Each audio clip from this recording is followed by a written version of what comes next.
تو سرگودا میں تحریک انصاف کا بڑا جلسہ جس میں کارکنان کی بڑی تعداد شریک تھی۔ کارکنان نے عمران خان اور بول کے حق میں نعرے لگائے۔ بچے بڑے خواتین سبھی جلسے میں شریک تھے۔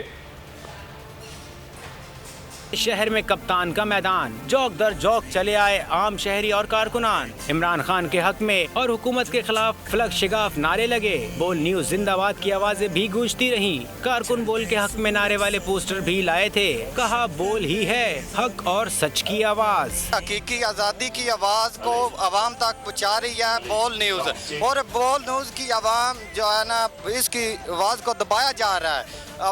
پاکستان جو اس وقت امپورٹڈ حکومت ہے وہ یہ نظام ظلم بند کرے اور جھوٹے مقدمے بند کرے۔ سرگودا جلسے میں مردوں اور نوجوانوں کے ساتھ خواتین اور بچوں کی بھی بڑی تعداد شریک تھی، جن کا ایک ہی مطالبہ تھا کہ وہ عمران خان کو وزیر اعظم دیکھنا چاہتے ہیں۔ کارکنان کا کہنا تھا کہ انہیں غلامی منظور نہیں، عالمی طاقتوں کی سازش سے لائی گئی حکومت ہٹائی جائے۔